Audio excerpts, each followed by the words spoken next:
What's up, guys? Welcome to VHB Engines. Gonna talk about something that I've mentioned a whole bunch of times, and gonna, I guess, give you details of the reasons why I am the way that I am. When I said of, building a super high horsepower car, I'm just not gonna do it. I've said a lot of times it's expensive, and I'm gonna kind of like touch on everything here real quick, at least all the important points. But the main reason why I've always said that I won't be doing that 500 wheel horsepower plus Honda is just simply because of the fact that fuel octane.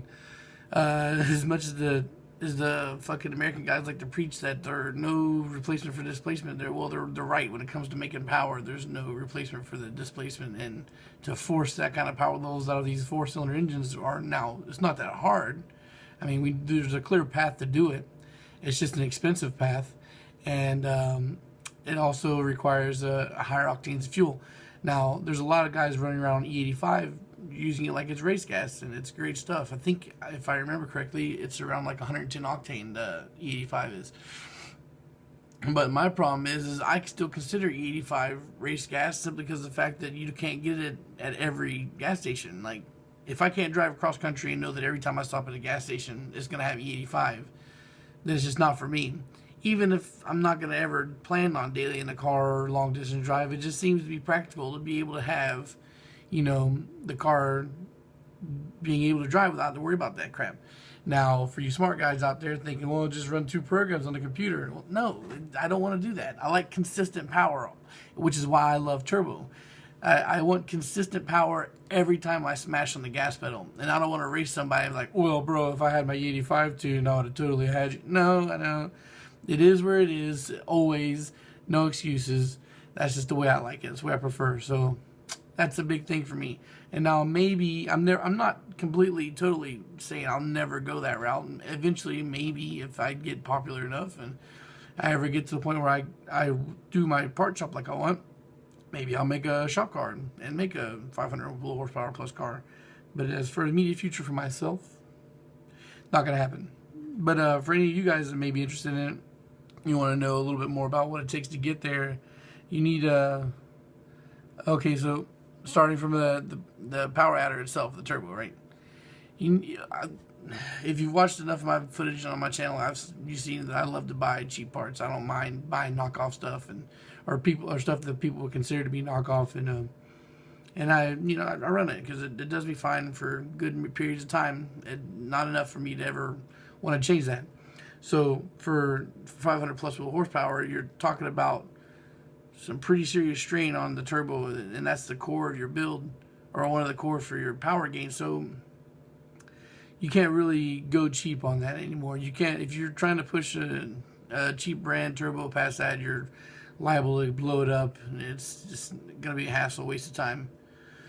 So you need a bigger name brand turbo. Well, first you need a bigger turbo, bigger than what I would normally get. I normally stay around the 35R, 76 or 70 trim area, but you're gonna need a lot bigger turbo. Now I'm starting at 500 wheel horsepower as the baseline. We're not talking about just making 500 and cut off, because that's kind of easy. We're talking about 500 plus, like 500 and beyond. So you need a bigger, better turbo. So you need to get fucking Garrett, Greddy, BorgWarner. You need to get something like that. And those turbos you're looking at, those sizes are like $3,000 plus. So immediately out the gate, you're spending a fuck ton of money. All right. So you're looking at like $3,000 for a fucking turbo, or maybe more. All right. So, and then now on top of that too, you're looking at that size turbo. You're pushing fuck tons of boost. To prevent boost creep, you need dual fucking wastegates. So you're looking at buying 2 wastegates, and again, you can't cheap out on this because you don't want to fucking just have all kinds of blow by past the wastegate. Have all kinds of boost creep. You would be able to control the boost, so you need to get fucking good wastegates, 2 of them. That's also expensive. And then, and here's another fucking part that's really expensive. You need to get a really good manifold that breathes properly. So you can't just go with a cheapy lock manifold. You have to get a good manifold, and you have to get a good manifold that's not going to break, and that could cost you anywhere up to $1,000 too. Especially when you're looking at the one that's for fucking dual wastegates. So that's also very expensive. One of the things I used to, worry about the most looking at a build was the fact that once you pass that 500 wheel horsepower mark, you really need to get a twin disc clutch. I've seen Brent, or I've not seen it, but I've known a guy that had a B20V that he hit 500 or right around that point, and his clutch, which was brand new competition clutch, like exploded on the fucking dyno, and destroyed his transmission. So you need to get a twin disc, and a good twin disc can run you like 1,500 plus. I think a cheap twin disc is like fucking anywhere from 500 to 700. I don't know how much I would rely on a cheap twin disc. When you're looking at that kind of power. I mean, if you're at 500 and you're already making this build for 500 plus, then you don't really want to go anything cheap at all. Simply because the fact that if 500 is your starting point, then fucking I'd say 500 to 9 to 1,000, that'd be your limit based on how much money you're willing to spend on like fuel modifications and shit. And that's another thing. Fuel delivery is a big thing. There's a lot of for 500, I'm saying you're gonna need at least a Walbro 400, and there's a lot of guys that go ahead and upgrade to dual fuel pumps, and that's also expensive. And injectors, you don't want to. I recommended Bosch because I know that Bosch works. The one that I've used before, but you need a minimum of 1,000 cc injector, a minimum. All right, and then I wouldn't go with a brand like Bosch for something like this. This is something I would use like RC's or what Dyno Injector Clinic or whatnot. I don't remember what the fuck that shit's called, but so I like to do my $1,000 builds and make 400 or 500 horsepower, and I think that's plenty enough for me. I've said that for a long time. You don't really need to go too high, but if you just to get an idea of what 500 plus looks like, man, you're looking at a car that you don't want to street anymore. You don't want to take it out unless your purpose that car that you're driving is a destroyer. It is only meant to go out and destroy other cars at a race and crush people's feelings. And I can't have a car that's just for that. I can't have a shit talker only car. I'd rather have my 400 horsepower daily that I know will stomp on most anything I run into, and just tip the hat to the motherfuckers who are faster. All right, so yeah, I would say if you're looking at like scatter shield, all the proper fuel upgrades, the clutch, the transmission, because you're gonna need carbon synchros because the transmissions are a big fucking problem. And once you cross that 500 horsepower line, you're looking at your transmissions turning into glass and just shattering. The engine can get there relatively easy itself. It's just your supporting mods that don't. And also, you're going to need to reinforce your cylinders too. You're going to need to at least do a minimum of CSS. So that's another $300 some you're adding to your build list too. And even though I've said that you can take the stock head and take it, rev it out and all that shit, you're not going to. I wouldn't recommend anymore doing a stock valve train and stock cams and shit, just because of the fact that you want to be able to save on how much boost you push.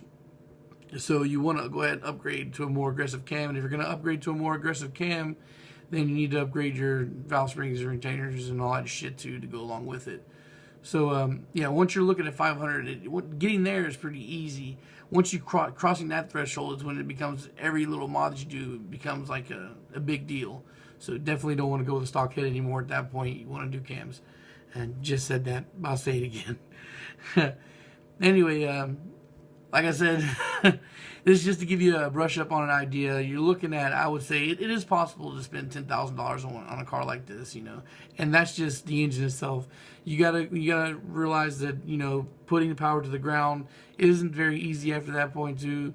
So you're looking at fucking all kinds of suspension mods, and again, I wouldn't cheap out. You're making a supercar. You're making a fucking hypercar at this point. This is not a supercar anymore. Supercars, do the times that fucking 450, 500 horsepower Hondas do. Hypercars do what, fucking 500 plus cars do. So you're gonna look at all your suspension mods. You're looking at your wheel and tire combos. You don't want a cheap wheel. You don't want a fucking rim that's gonna be shit. You want something that can hold it. Tires are very fucking expensive, your slicks. Alright? So yeah, I'd say you're looking at $10,000 in the engine bay alone. That's not even considering the shell that you're putting this money into.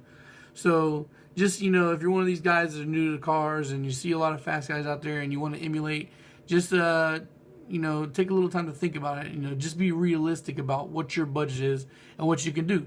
And you can go watch all my other old videos and see that you can easily make a big power car for little money.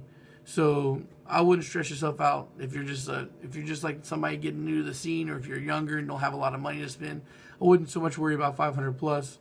But if you are seriously considering it, here's some food for thought, just for me. All right, guys. Okay, so if this headline catches you somewhere in your suggestions and you watch it, before you just hit that random sub button, just go take a time to look at some of my stuff that I've played before. A lot of my recent uploads are more along this line, where they're just sit down discussion videos where I'm answering guys' questions more than I have been tech wise in the shop recently. It's just, I've got more stuff to talk about than I have engines to build right now. So if you jump in here thinking you're gonna see a lot of engine stuff, well, it might not happen as quick as you want. Maybe once a week I'm gonna upload something like that. So just another little food for your thought, just think about. But if you think that this is helpful too, or if you check out some more of my videos, you see that's helpful. I'm very open to talk to you guys. So this is more than just YouTube videos. This is also live feedback for me. So if that's the case, you find anything that you appreciate here, feel free to subscribe. Then at that point, like the video, I appreciate it. That helps out the small channel grow. And all my social media info will be in the description below if you want to DM me a personal question that you don't want to post in the comments, or if you just want to have a more direct conversation, that's completely fine. I'll answer you as soon as I see that. All right, guys. Thanks for watching. Peace.